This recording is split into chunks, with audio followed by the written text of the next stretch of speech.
kay Tita Dar kasi pag nandito ako, lagi kami dyan kumakain sa Lagadarin, no? Yung iilan sa inyo, nakita ko na dati, kasi medyo matagal na kaming bumabalik-balik dito sa Lobo, personally, since 2021, no? At nakita ko din yung paglaki ng turismo dito, no? Siguro, simulan ko lang sa kwento. May isa kong kaibigan na lumaki dito, si Farah Magpantay, no? Bakilala niyo si Mrs. Magpantay na nagtatrabaho sa LGU, no? Nung unang punta ko dito, nag-post ako. Tapos nag-message sa akin yung anak ni Tita, sabi, "Oh, ba't ka nandyan sa Lobo? Mahirap bumiyahe dyan sa amin." Sabi ko, "Anong mahirap? Madali na. Ang bilis ng biyahe, no?" Tapos nagkwento siya na dati pala yung daan papunta dito napakahirap, no? So, dahil nga nag-develop na yung mga daan nyo, ang dali na ng turismo, nandito kayong lahat na malamang malalaki ang kita nyo dahil sa turismo, no? Kung hindi malaki, sana mas malaki pa, no? At doon siguro nagsisimula ang ating kwento kasi pag sinabi mong turismo, ang tao gustong magkapera. Tama ba? Hindi? Ayaw niyong kumita ng pera? No? Gusto, di ba? Kita ko yung ngiti ng iba. Sino dito ang gustong maging milyonaryo? Taas kamay. Ayan, grabe, lakas ng tawa. O syempre, di ba? Sinong hindi? Okay, so ganito yung usapan natin. Yung programa natin, sisumalan ko sa mga kwento. Tapos sa kwento, doon nakapasok yung mga lessons natin. Pagkatapos nun, magkakaroon tayo ng workshop. No? So hindi na ako yung magsasalita, kayo na yung gagawa. No?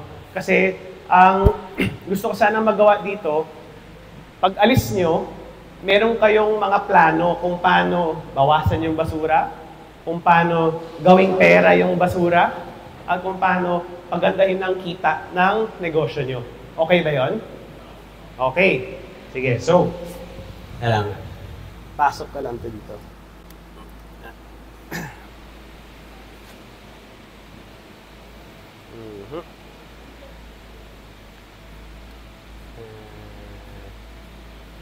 Ito ba yun? Okay. So, sisimulan ko sa mga kwento muna. No? Dahil ang Lobo, masasabi niyo bang malaking bayan ba kayo sa turismo o maliit? Maliit? Sino ang boto sa malaking tourism town ng Lobo? Taas kamay. Medyo malaki na. Sino ang boto na maliit pa yung turismo natin? Taas kamay. Malaki na nga. That's good, no? So, dahil malaki na nga kayo, ito sana yung gusto kong pakita sa inyo, no? Kwento ng ibang bayan muna. Doon tayo magsimula. Ito, Siargao. Yan yung bilang ng bisita nila at yan yung gastos ng bisita nila. Okay? So, napakaganda ng Siargao. Yung tubig nila, malamang kasing linis ng lugar nyo, no? So ito, kwento to ng isa kong kaibigan. Kasi dati, noong 2006, dalawa pa yung flight papuntang Siargao. Bumibisita siya. At pagpunta niya, sabi niya, mura ang isda at gulay. At kapag iikot ako, re-renta lang ako ng bangka ng manging isda. Nakarelate kayo, di ba? Ganun naman dito. No?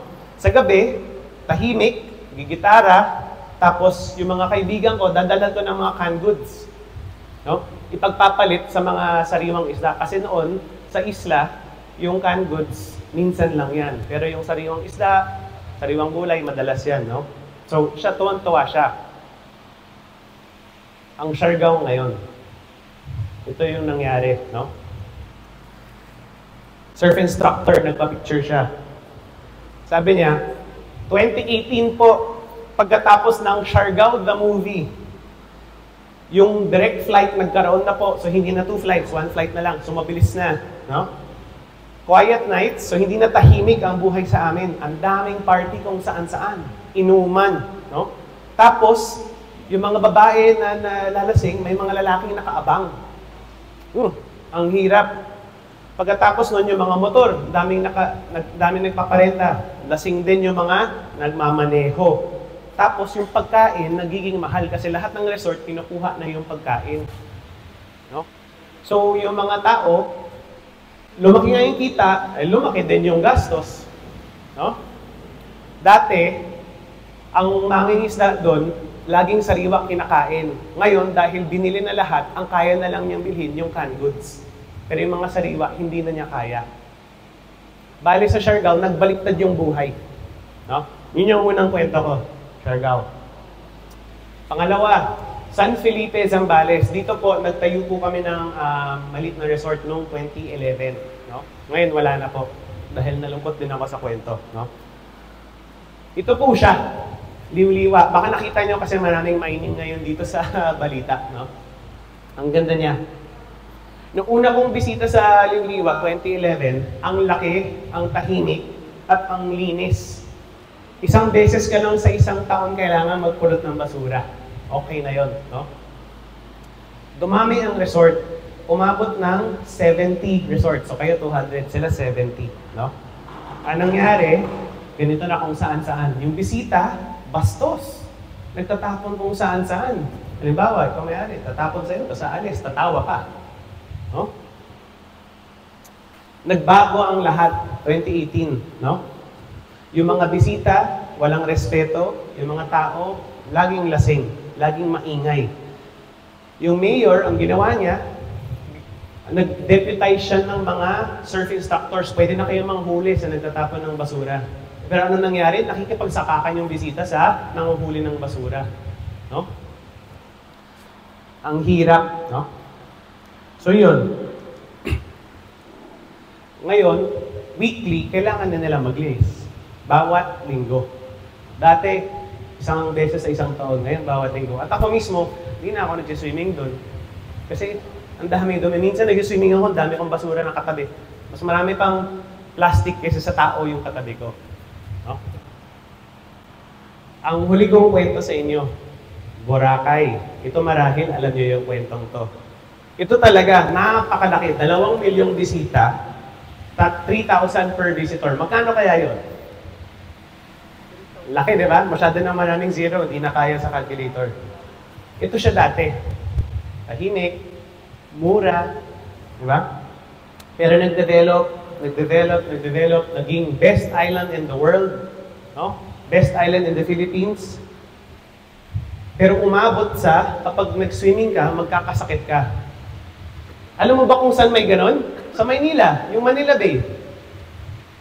Pareho lang yung linis nila. Gusto nyo ba na pag nag-swimming kayo, magkakasakit? Hindi, di ba? Ang napansin ko, mula nung kabataan ako, dati, yung malinis na beach, malapit lang sa amin sa Maynila. Punta lang Cavite, yun, Cavite malinis na. Ngayon, na nagtatrabaho na ako, 4 na oras na ang biyahe para sa malinis na beach. Hindi na siya 1 kalating oras. At mas maganda na ang sasakyan, ang mga daanan ngayon. Mas mabilis ang sasakyan, pero mas mahaba pa rin ang biyahe. Bakit? Kasi yung basura, parami ng parami. At marami ng resort ang nagsara dahil naging marumi yung beach nila. Lalo na doon sa Cavite, sigurado yun. Naik, no? So yan. Yung Boracay din, no? Yumaman nga ang tao, pero sulit ba yung nangyari? No? Lahat ng mga nakatira doon dati, umalis na. Diba? Kayo ba gusto nyo umalis mula sa Lubok? Hindi, diba? Sana wag. Ang ganda ng Lubok. No? So, ito, yung mga kwentong to, at ibibigay ko sa inyo yung slides kung gusto nyo tignan. Kasi, dapat matuto tayo sa kwento ng iba. No? Hindi perket may pera, maganda ang kinalalabasan. Siyempre, yun yung sasabihin sa Facebook. Pero, pag kinausap mo yung taong nakatira doon, iba na. No? At doon nagsisimula yung sa atin, sa Lubok. Malinis. No? Maganda yung turismo. Malaki. Siyempre, pwede pang lumaki. Pero, paano nyo papalakihin yung turismo nyo? Siyempre, si LGU, may influensya siya sa kung paano nyo papalakihin yung tourism. Pero, kayo mismo, kayong lahat, ay may influensya din kung paano papalakihin yung turismo. No? Kung ano yung patakaran nyo sa resort nyo, kung paano kayo magpakain, anong klaseng bisita yung hinihikayat yung pumunta, at kung tinuturuan nyo ba yung bisita nyo o hindi. Kasi, Sa Pilipinas, ang turista, medyo hindi marunong mag-alaga ng pinupuntahan. Di ba? No? So, kaya kailangan natin turuan. No? So, yun po. Sa inyo magtatapos, no? So, ngayon, may tanong ako para sa inyo. At gusto ko, pumili kayo ng isa o dalawang tao na katabi nyo. Tapos sasagutin nyo, no? Ang tanong ko, ano ang pinaka-pinagmamalaki o minamahal mo sa lubok? Ulitin ko, ano ang pinaka-pinagmamalaki mo o minamahal dito sa lubok? Pili kayo ng isa o dalawang tao na katabi nyo, tapos ikwento nyo.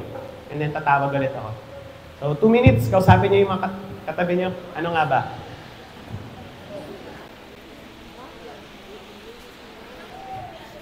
Ayan, pakilala kayo, ma'am. Pakilala kayo, ma'am. Okay. Hello, good morning po sa ating lahat. Ako po si Tita Chris. Yun ang alam sa akin ng marami. So, from Francine Beach Resort, Fabrica. Sa amin pong tatlo, isang taga-sawang from Rahila Beach Resort. At ito naman si Emily, staff ko. So, sa akin po, palagay, isa sa pinagmamalaki, actually dalawa, yung na-pinpoint namin ipinagmamalaki sa bayan ng Lubok, yung bundok at yung karagatan. Yan po. Kasi sa aking pakikipagpanayam sa ibang lugar, sila may bundok, wala silang dagat. Yung iba naman, may dagat, wala silang bundok. So we have both of those things sa ating lugar. Kaya swerte ng bayan ng Lubok na meron tayong bundok at meron tayong karagatan. Ngayon, sa nga ng pag-aalaga, kailangan pareho mo silang alagaan.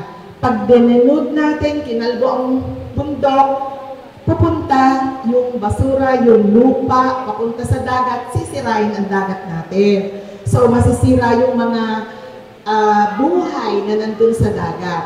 Yun po yung number 1 at mawawalan tayo ng pagkain kasi source natin ng pagkain at hanap buhay ang dagat. At the same time, yung turismo, mawawala na po kasi masisira ang tubig, lalabo, magdudumi. So, at the same time, yung bundok, pag nadenod naman, wala na yung green, hindi na po magandang tingnan. So, yun lang po. At marami pa sana, baka kulang ang isang oras. Thank you so much. Salamat. Sino pa? Ay, sige. Si Sir, tapos si Ma'am Marisa. Baka maubusan.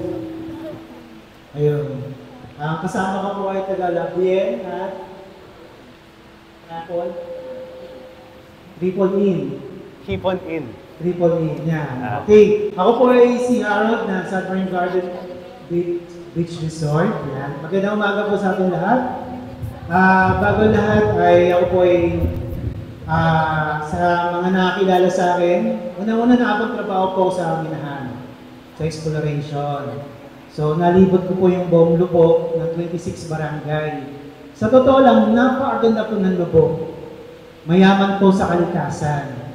At kung ito po ay pababayaan talaga, mula bundok, buhangin dyan sa may silikasan hanggang sa karagatan, pag pinabayaan, ay talagang mauubusan ang kagandahan ng Lubok. So, ang na-experience ko, ano kagandahan, nung ako'y napahiga doon sa gitna ng bundok, nakita ko yung mga magagandang ibon sari-sari. So, na-enjoy ko yun sa kagubatan. Ang sarap talaga sa, alam niyo ng Tagalog, nalayan. Ang ganda kasi nanapili rin ako doon. Hanggang nawala yung mga pinagtrabuhan at ako'y napapunta sa Submarine Garden, na-appreciate ko rin yung dagat. Yan, nakakatuwa rin sa dagat. Doon sa lugar namin pinapasukan, minsan dumarating ang buhangin, minsan nawawala yung buhangin. Nung first time ko lang doon, sabi ko maganda po yung dagat, pero hindi pa po ako nakakalamoy. Pero nung sinubukan ko, kasi siyempre, doon ka nagtrabaho sa dagat, maganda po yan, it's good for snorkeling, pero hindi ko alam yung laman ng dagat. Pero nung sinubukan ko, nag-try ako, ayun na nga, nakita ko, nagbungad sa akin ng maraming isda, maraming pawikan, at higit sa lahat, pagdating ng December, hanggang January to February, makikita mo naman yung mga, ano yun? Pati, ano ba yun? Whale shark? Yung black tip shark. Black tip shark. Yan, nakakatuwa sila. Kahit sa mga bisita, sabi ng mga guests, "Sir, ano ba yung nakikita ko?" Totoo po yan. Pero hindi naman nangangagat kasi baby pa lang. Yung nanay niya, paikot-ikot lang.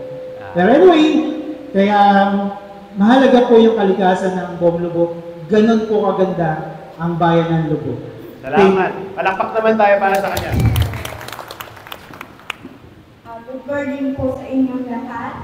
Ako po ay isang taga-Malabrigo po. Caretaker po ng 2 digits sa Trintals po. At isa din po akong member ng TO po ng Sinagan. And tinutulungan din po siya ngayon ng EBSDN, baka sarado pa po siya ngayon. Base po sa aking karanasan, ang kabundukan po ay isang napakahalaga para sa akin dahil siya po ang una naming pinagmula ng hanap buhay sa pamamagitan po ng pag-tour guide at pag-akyat sa bundok. Tapos po nung haba po kami ay nag-tour guide, nakaipon naman po ako na pambili namin ng bangka na sa namin po ngayon pinagkukunan ng panghanap buhay habang kami ay nasa resort. Sobra nga pong pinagpala po ng ating karagatan dahil sobra pong dami ng nahuhuli at mayaman sa isda ang ating pong karagatan. Dahil ako mismo, naranasan ko na sumama at kumalaot sa ating karagatan. Minsan po, ang sabi ko nga, nung makahuli kami ng aking asawa ng 100 kilos na tulingan at lumahan. Sabi ko, biyaya ito ni Lord. Sabi ko sa aking asawa, pwede bang ako'y sumigaw na salamat Lord? Dahil napakarami po ng nahuli namin. At yun po ay ipinagpapasalamat ko na ipinagbawal po siguro, tandaan ninyo yung panguhuli ng tama. Yun po ang naging benepisyo. Dumami po yung isda na nahuhuli. Lumalaki po sila. Kaya ngayon po pinagpapasalamat ko. Sa totoo lang po, ngayon nakapunta po ako ng 2 bangka na malaki na pangpangisda. Wow. Kaya sana po patuloy natin pangalagaan ang ating kabundukan at ang ating karagatan upang tayo ay hindi maghirap. Kailangan po ang maraming salamat. Ako, ang ganda naman nun. Nakataba ang puso. No? Ibig sabihin nga, magaganda rin ang ginagawang mga programa ng LGU at maganda rin ang ginagawang trabaho ng bawat taga-Lobo. No? Kasi mahal niyo yung Lobo. Nararamdaman kayo, no? Pero hindi lahat ng bayan ganon. At hindi perket mahal niyo, mamahalin ng anak niyo. No? Kaya nga, kailangan dagdag na kaalaman para kapag may nagbago sa mundo, handa tayo, no? So siguro, sa pangalawang bahagi ito, ikukwento ko naman yung tungkol sa dagat at tungkol sa bundok. Kung anong ginagawa namin at baka doon may mapulot na kayo mga ideya kung anong pwedeng gawin, no? So simulan ko dito. Merong matandang dumagat, katutubo. Ito malapit lang doon sa bahay, mga 90 minutes lang yung, 60 minutes lang yung drive sa kanila, no? Ang sabi ng matandang dumagat sa malaking kumpanya, "Sir, gusto namin ng development, pero ang ibig sabihin ng development sa amin, alagaan mo yung lupa, alagaan mo yung tubig. Hindi pera lang sa tao." No? At siguro, yung hinihingi ng matandang dumagat, yan ang ibig sabihin ng sustainability. Sa kahit anong paliwanag mo sa English sa sustainability, siya, kuha niya. Yan ang hinahanap. No? So, cambio muna tayo. Nung nakaraang taon, naalala niyo to? Lumabas to sa balita, 4 na bagyo nakapila sa Pilipinas. Diba? Parang boksingero na mabilis yung suntok. Tuloy-tuloy, no? Unang beses to nangyari sa buong mundo na 4 dire-diretso, no? Ngayon ang tanong, bakit ganyan? So ako, nag-research kasi ako, inaaral ko, na alam ko yung dahilan. So tinanong ko yung tatay ko. Yung tatay ko, doktor sa PGH.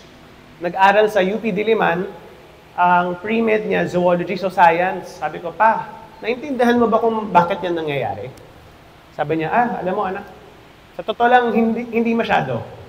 So, dun ko naisip, patay. Kung si Papa, na napakatalinong doktor, hindi niya mapaliwanag, marahil, yung mga mas matatanda pa sa kanya na namumuno sa Pilipinas, baka hindi pa nila naiintindihan. Kasi, hindi naman yan tinuro sa kanila. Kasi wala namang ganyang problema nung nasa school sila eh. Tama? Diba? Ako, nung nasa school ako, wala pa rin to masyado, no? So, ito, papaliwanag ko sa inyo. Ang sinag ng araw, pag natamaan ng mundo, yan ang nagpapalaki ng halaman. Kaya maraming halaman dito. Lahat ng kulay green. Galing yan sa sunlight, no? Yung yung energy ng araw. Pag hindi na natin kailangan yung init ng araw, yung sinag ng araw, yung planeta natin, kaya niyang i-reflect pabalik sa labas, sa outer space, no? Ang problema, pag meron kang tinatawag na carbon dioxide or carbon equivalents, no? Dati, baka naabutan nyo yung problema ng ozone layer. Parang ganun siya. Ang naiba lang dito, imbis na lalabas yung init, tatalbog siya pabalik sa atin. Now, pag yung init, tumalbog ulit, syempre yung planeta natin, 80% tubig. Anong mangyayari kapag nilagyan mo ng init yung tubig? Kukulo. Pag sobra na sa kulo, evaporate yan, di ba? Pag nag-evaporate, magiging ulap. Bibigat yung ulap. No? So, kapag ganyang init, mas marami yung tubig sa taas, lalakas ang hangin, lalakas ang alon, biglang makulimlim, tapos babagsak yan. At pag bumagsak yan, para yung napakalakas na bagyo. So, kung sobrang init, sigurado na ang kasunod niyan, sobrang daming tubig. Kaya ngayon, nagiging normal na maririnig mo sa balita, isang linggong ulan nakuha sa 6 na oras. Isang buwang ulan nakuha sa 2 araw. Kasi nga, mas mainit, mas maraming tubig ang magiging ulap, no? Evaporation. So, nangyayari ulit siya. Kasi itong July, nakaraang July, nangyayari ulit, 3.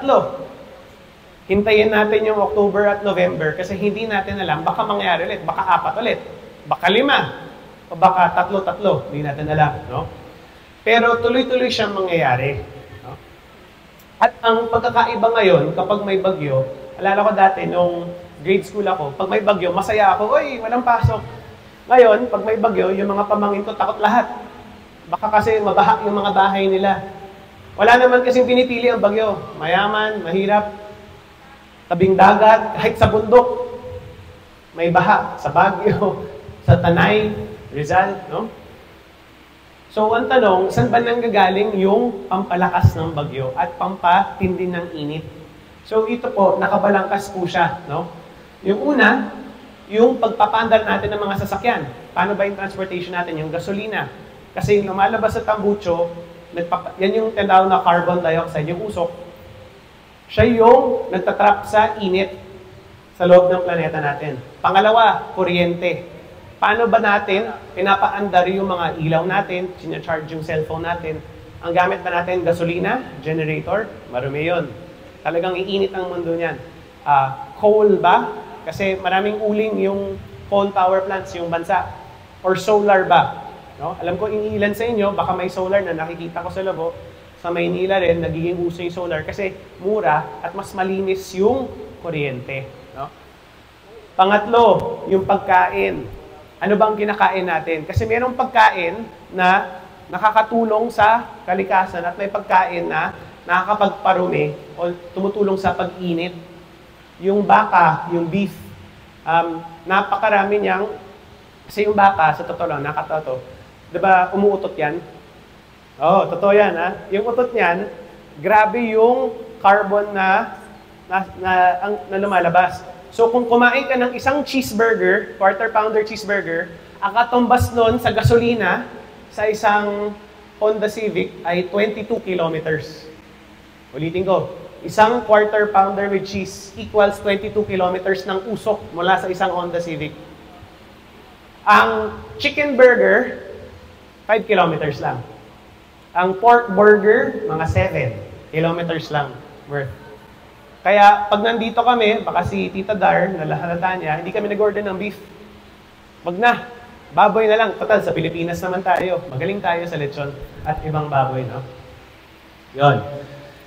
Susunod, pag-alaga ng kalikasan, ang ating bundok at ang ating karagatan. No? Kita mo dito, nakita ko yung measure niya 7. Kasing laki lang siya ng pagkain. No? Ang pinapakita ko to kasi gusto kong maintindihan nyo na ang pag-alaga sa kalikasan ay halos kasing halaga ng ano ang kinakain nyo. Kung anong pinipili nyo pagkain. Kasi may pagkain nakakasira sa kalikasan. No? So ito, mangrove planting, tree planting, or conservation. No? Ang huli, ito, industry. Kung paano kayo mag-construction. Pag ang construction nyo ba, semento, bakal, kasi mataas din yung buga ng carbon nun. Or gumagamit ba kayo ng kahoy, kawayan, or nag-recycle ba kayo? No? Yun. Tapos yung huli, yung 10 dyan sa huli, yan yung carbon waste ng lahat ng namatay na. So 10 para sa namatay na, 49 para sa ating lahat na buhay pa, 59 total. Yan yung nagpapainit sa mundo at kailangan niyang bumaba sa 0.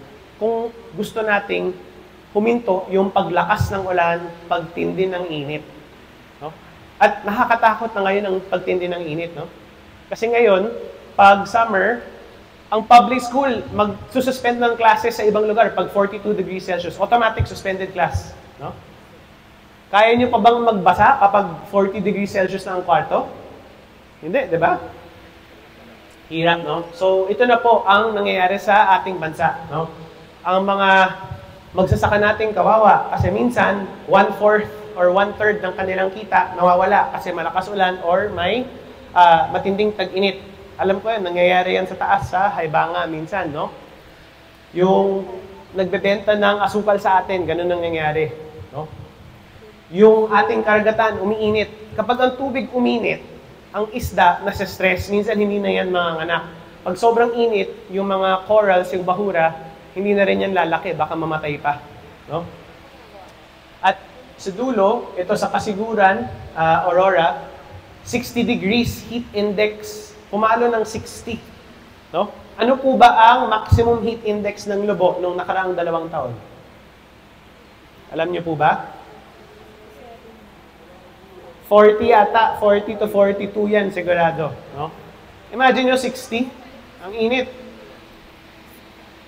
So, ito yung isang resort na tinayo namin ng pinsan ko sa La Union. Doon ako unang natutong magmahal sa dagat. No? Pero, yung nagturo sa akin ng surfing, nag-post siya nito, galit na galit siya. No? Kasi, surfing ang kabuhayan niya. Wala naman magsa-surf kapag madumi ang tubig. Kasi lahat ng nagsa-surf, nakabukas ang bunganga. No? So, ito, nung nagsaliksik pa kami, ito yung lumabas.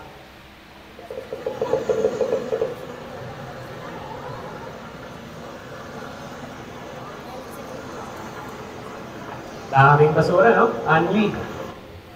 Tapos, sino ba dito yung mahilig kumain ng isda? Taas kamay. Okay, tandaan nyo yan, ha? Ito, susunod na video, tiyanto ng yellowfin tuna.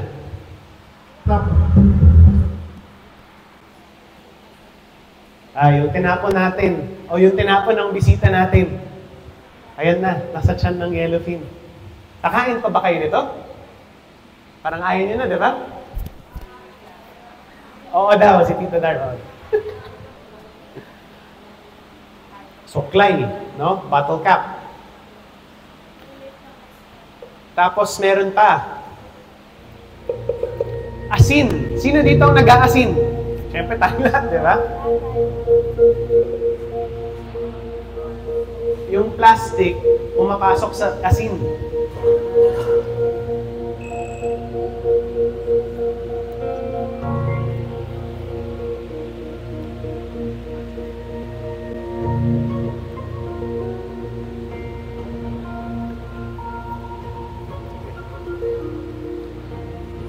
Meron ba dito gumawa ng asin sa Lobo? Meron? Paano ba gumawa ng asin? Sino marunong? Sir, kayo marunong? Hindi masyado. Oh? May idea. Ano ba yung idea niya, sir? Ang alam ko kasi diyan sa asin, parang yung tubigan na palaya. Yes, tama. Flat yun. Pinapapasok yung tubig alat. Tama. Tapos, biniblad sa araw yun. Sa hapon, kinukot-kut yung nagiging asin. Yun. Yun ang aking pagkaalam. Yun. Tama yun, sir. Tama po. Guys, palakpak naman tayo.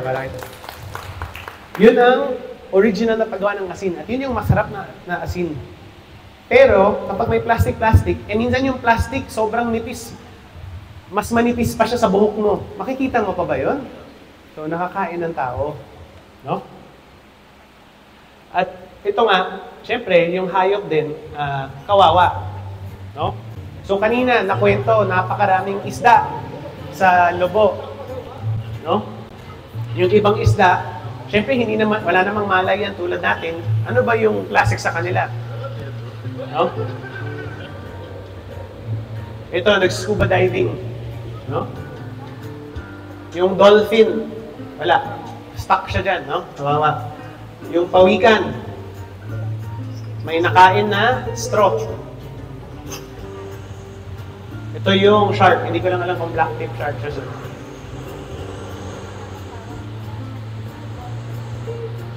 Ito, tinidor. Aray, sakit.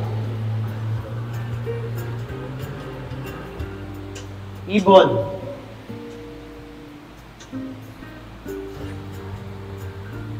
Siyempre, hindi nila alam, no? Baka sa mangrove talaga dahil meron, no?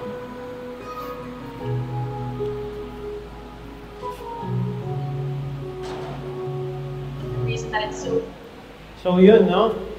At yung mga pawikan natin, di ba kumakain yan ng dikya, ng jellyfish?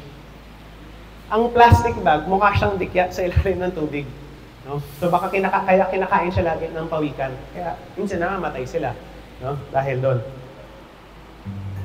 So, kaya siguro yung mensahe sa atin, tayo bilang gumawa ng plastic at gumagamit ng plastic, may tungkulin din tayo sa ibang hayop, pero may tungkulin din tayo sa ating sarili, na wag naman nating pakainin yung sarili natin ng basura natin.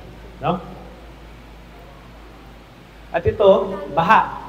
Sa Maynila, pag nagbabaha, ganyan ang itsura. No? Sana hindi po umabot ng ganyan dito. No?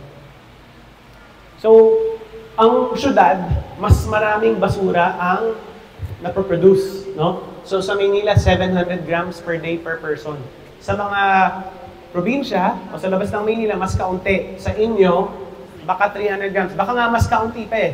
Kasi, mataba pa yung lupa nyo, marami pa kayong isda. So, baka hindi kayo masyadong bumibili sa labas. No? Tapos, yung plastic, dahil gawa yan sa langis, bawat kilo ng plastic na ginagamit natin, halimbawa, may water bottle or plastic bag, 3 kilo din yan ng carbon na nagpapalakas sa ulan, nagpapainit sa ating tag-araw. No? Yun po. At yung mga corals natin, or bahura, per hectare, isang hektarya ng coral reef, 1,000 kilos yung seafood niyan per year. Ulitin ko, 1 hectare ng coral reef, 1,000 kilos of seafood per year. No? Pag yung plastic na iwan dyan, siyempre hindi naman yan nasisira yung plastic, it will attract bacteria. Magkakasakit yung coral. 89% more likely na magkasakit. Parang binaksin mo siya. Ganun ka-effective yung basura na magiging sanhi ng sakit ng coral. No? So ang tanong, ilang hektarya ba ang coral reef ng Lobo? Meron bang may alam? No? Sige. So simula tayo, no? Kasi ako taga Maynila ako, sabi ko, kung ganun yung datos, ilang kilo kaya ng seafood ang lalabas sa Manila Bay? So ito yung mga infographic. Manila Bay, 2.9 million kilos of seafood sana. Laguna de Bay, 900,000. Pasig River, 17,000. Gusto nyo ba ng pagkain mula sa Manila Bay? Laguna de Bay, gusto nyo? Tambakan ng lahat ng banyo ng bahay. Pasig River, gusto nyo? Ayaw din. Sige. Susunod, Bohol. Magandang islang Bohol. Ito naman sa kanila, 9 million kilos of seafood sila sa territorial waters nila. Siyempre, probinsya yan, malaki. Cebu, halos kasing laki ng Bohol. Mga 7 million kilos of seafood. At ang lobo, kinalculate ko, at least 677,000 kilos, mga ganyang karami. So, Marisa, yung sinabi mo kanina ang 100 kilos, yan ang kaya ng dagat nyo. Malamang, o baka mas mataas pa. Kasi, mas, maganda yung dagat nyo sa dagat ng iba. At mas malinis pa. No? At ang value niya, based sa estimates ko, 169 million pesos per year. Napakalaking pera nun. At dahil masarap yung isda nyo, may puputang bisita, plus 2,000 kasi mag-overnight ka, o di yan na. Palaki ng palaki ang kita nyo. No? So, dyan nagsisimula. No? Again, ibibigay ko to sa inyo sa mga nagpipicture. No? So, ito yung gusto kong mensahe na maintindihan natin lahat. Kapag mas kaunti ang basura, magiging mas mura ang pagkain. Tama? Kasi sa Maynila, kung gusto ko ng malinis na isda, bibili ako galing Lobo. Di, magkano yung binayad ko pang transportation? Taas, di ba? Kayo, lakad lang kayo dyan. No? Ngayon, may isa kaming resort na stayan nung nakaraan. Circa Parola. No? Yung isang may-ari, si Sir,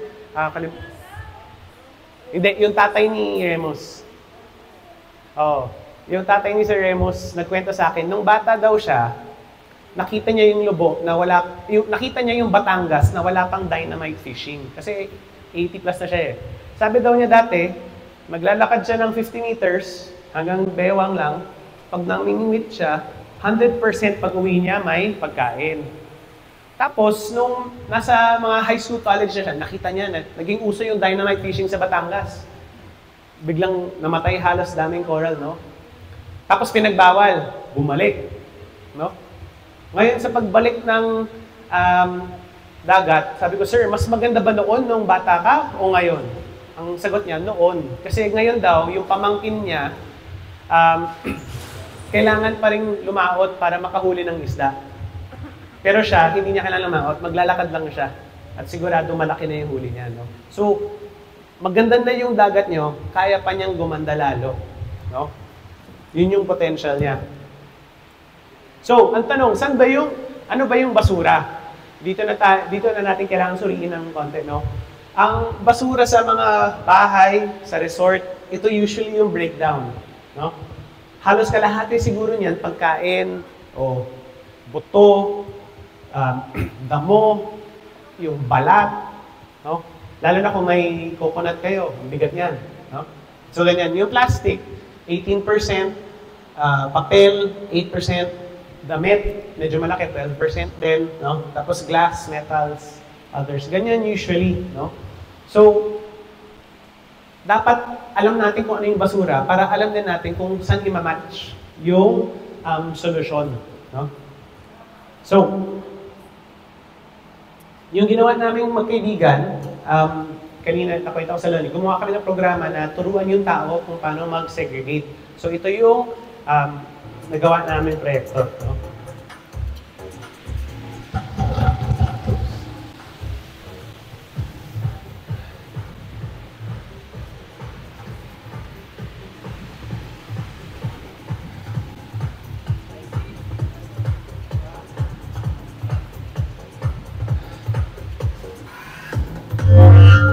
When I talk to people in social media, they think that plastic wrapper for biscuits, it's only the banana peel.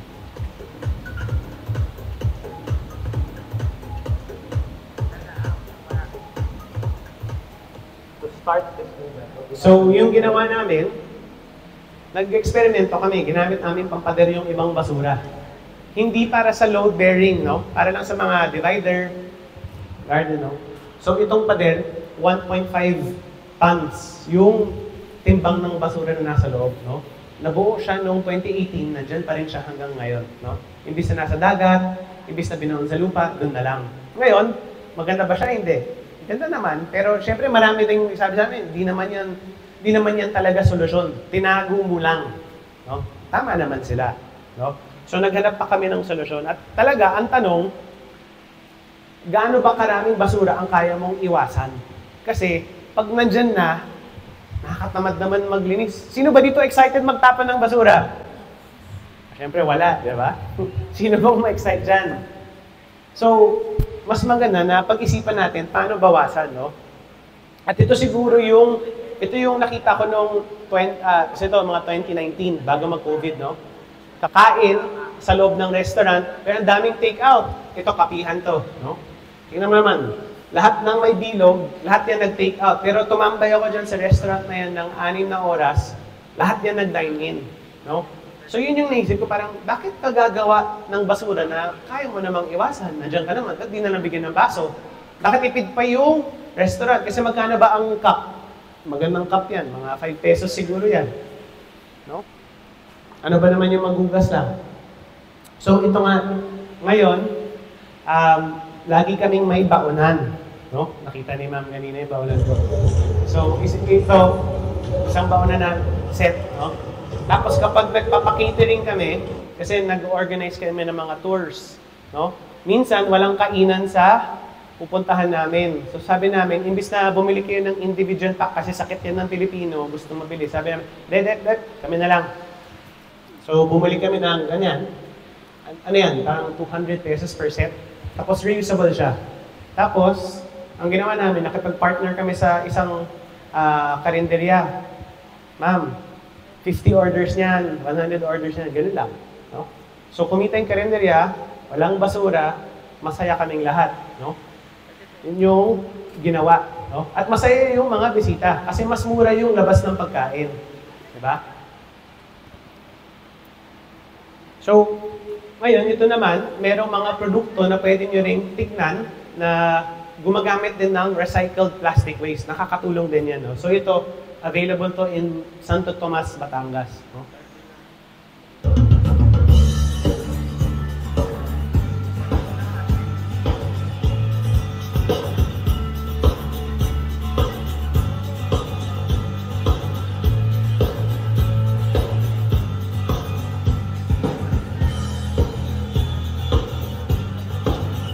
So, may shredded na plastic sachet sa loob. At mas matibay siya versus regular hollow block. Ito, regular block. Ito yung may plastic.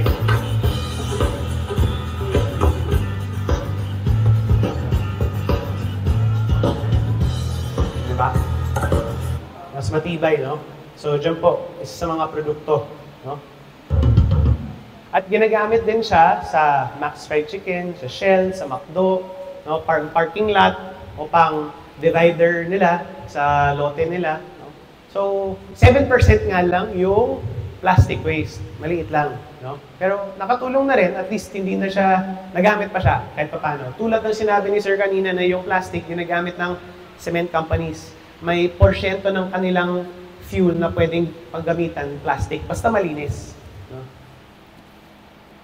Ngayon, yung ibang plastic mula sa Pasig River, may kumukuhang kumpanya, nililinis, tapos ginagawang plastic boards. So, halimbawa, kailangan nyo mag-print ng ganito. Imbis na bagong tarp, pwedeng ganyan. No? Or ito. Ito, recyclable din to. Tinutunaw yung plastic na to, gagawin siyang ganito ulit. No? Yun yung isa. Right? At yun nga, no? Mahalaga talaga na isipin natin kung paano ginagamit at tinatapon ng plastic. Kasi meron ng mga research ngayon na lumalabas na yung plastic related sa cancer. No? Taas ng kamay kung may kilala kang may cancer. Taas ng kamay kung may kilala ka. Baka meron sa inyo. No? Yung dalawa kong magulang nagka-cancer po.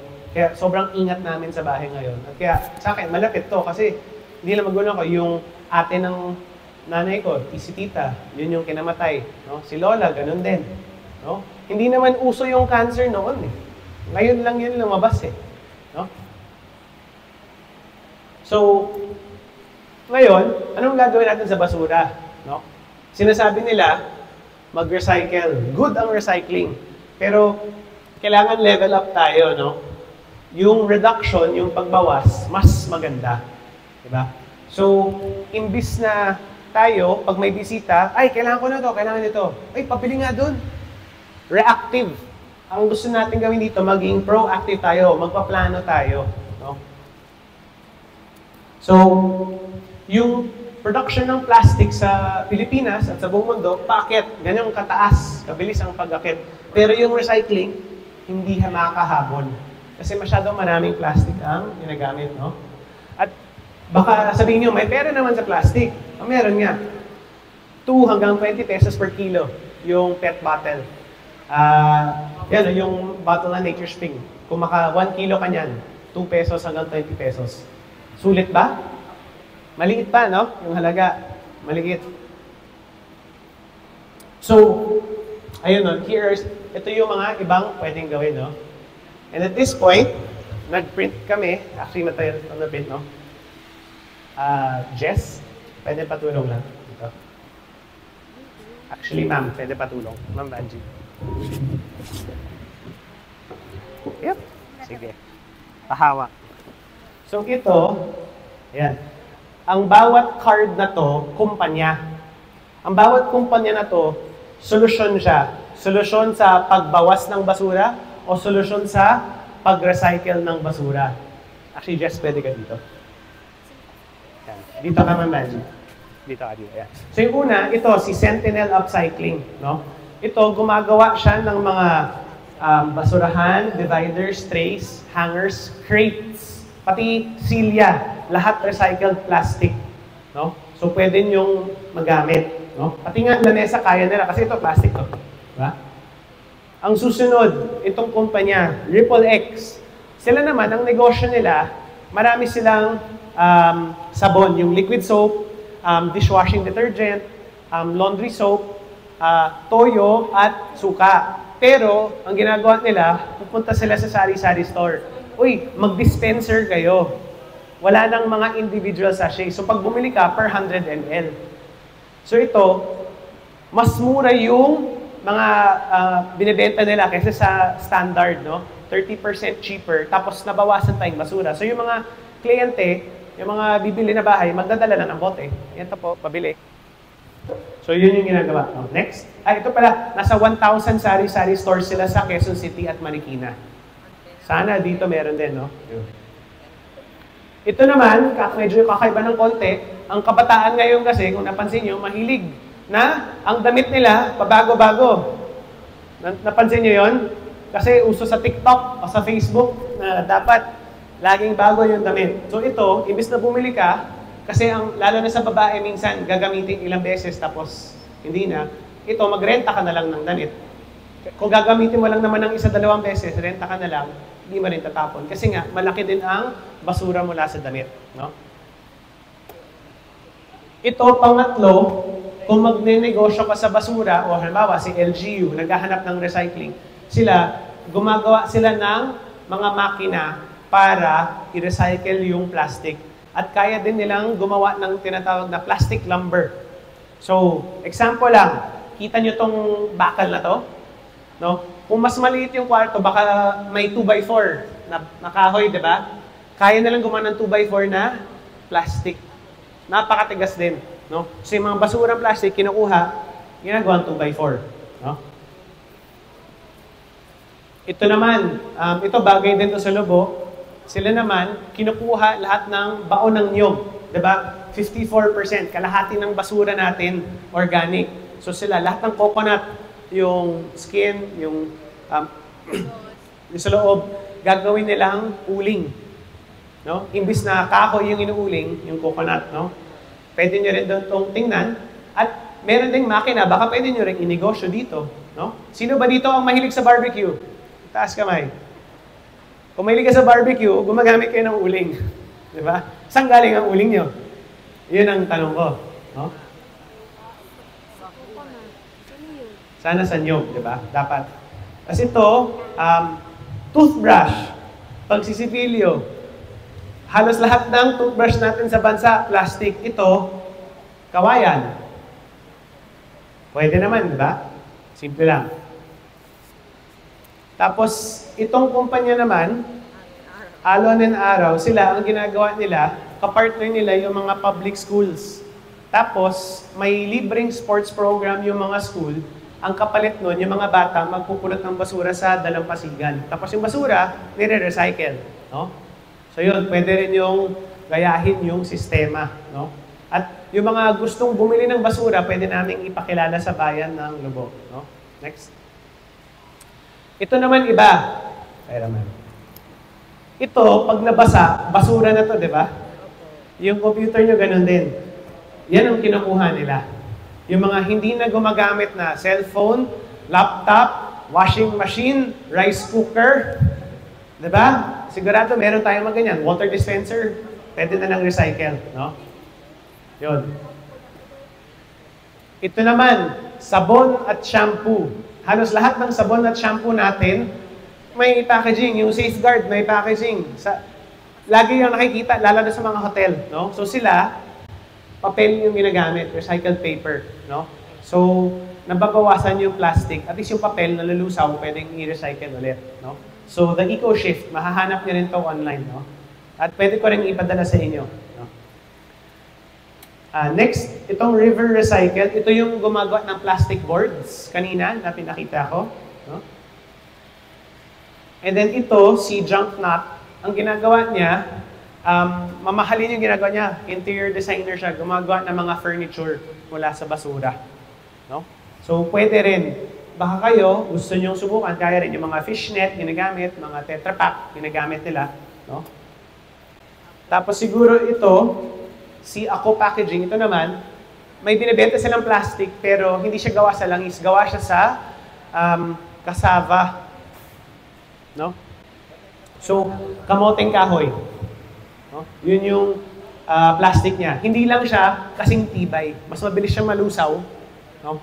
Pero kung gamot lang yung nasa loob, o magaan lang, okay lang. Pero kung mabigat, hindi pwede. Kasi hindi siya kasing lakas. Yan.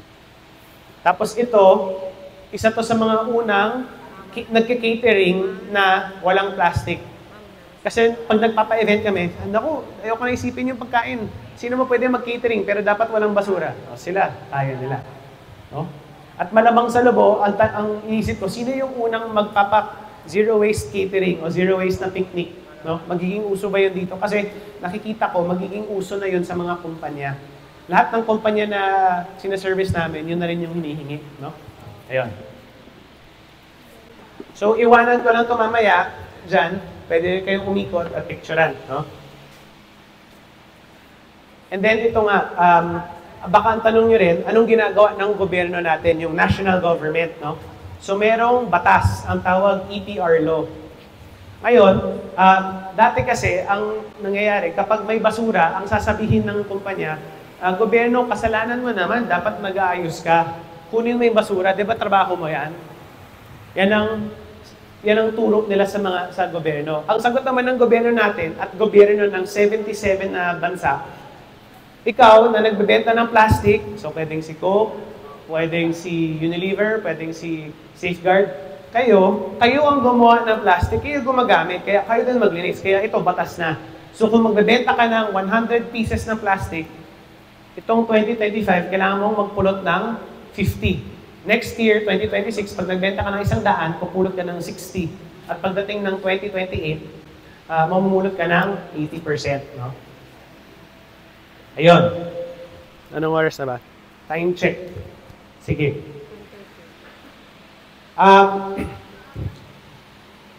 Siguro, imbis na ituloy natin, okay na ba mag-short break tayo? Okay lang, no? Break muna tayo. How long is the break?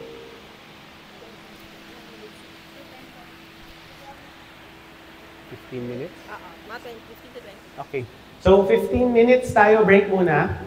Right? Tapos, itutuloy natin naman yung more waste solutions. Ito naman mas related sa bundok tsaka sa mga organic waste. Okay? So, ngayon, break muna. Nakita ko kasing kailangan na natin ng kape at pwede mag-CR din. Ayan. And we'll have our AM snacks po muna. Again, wala po yung kasamang utensils. To bring your own utensils, tumbler, stock, and then po ang ating water dispenser for refill ng water.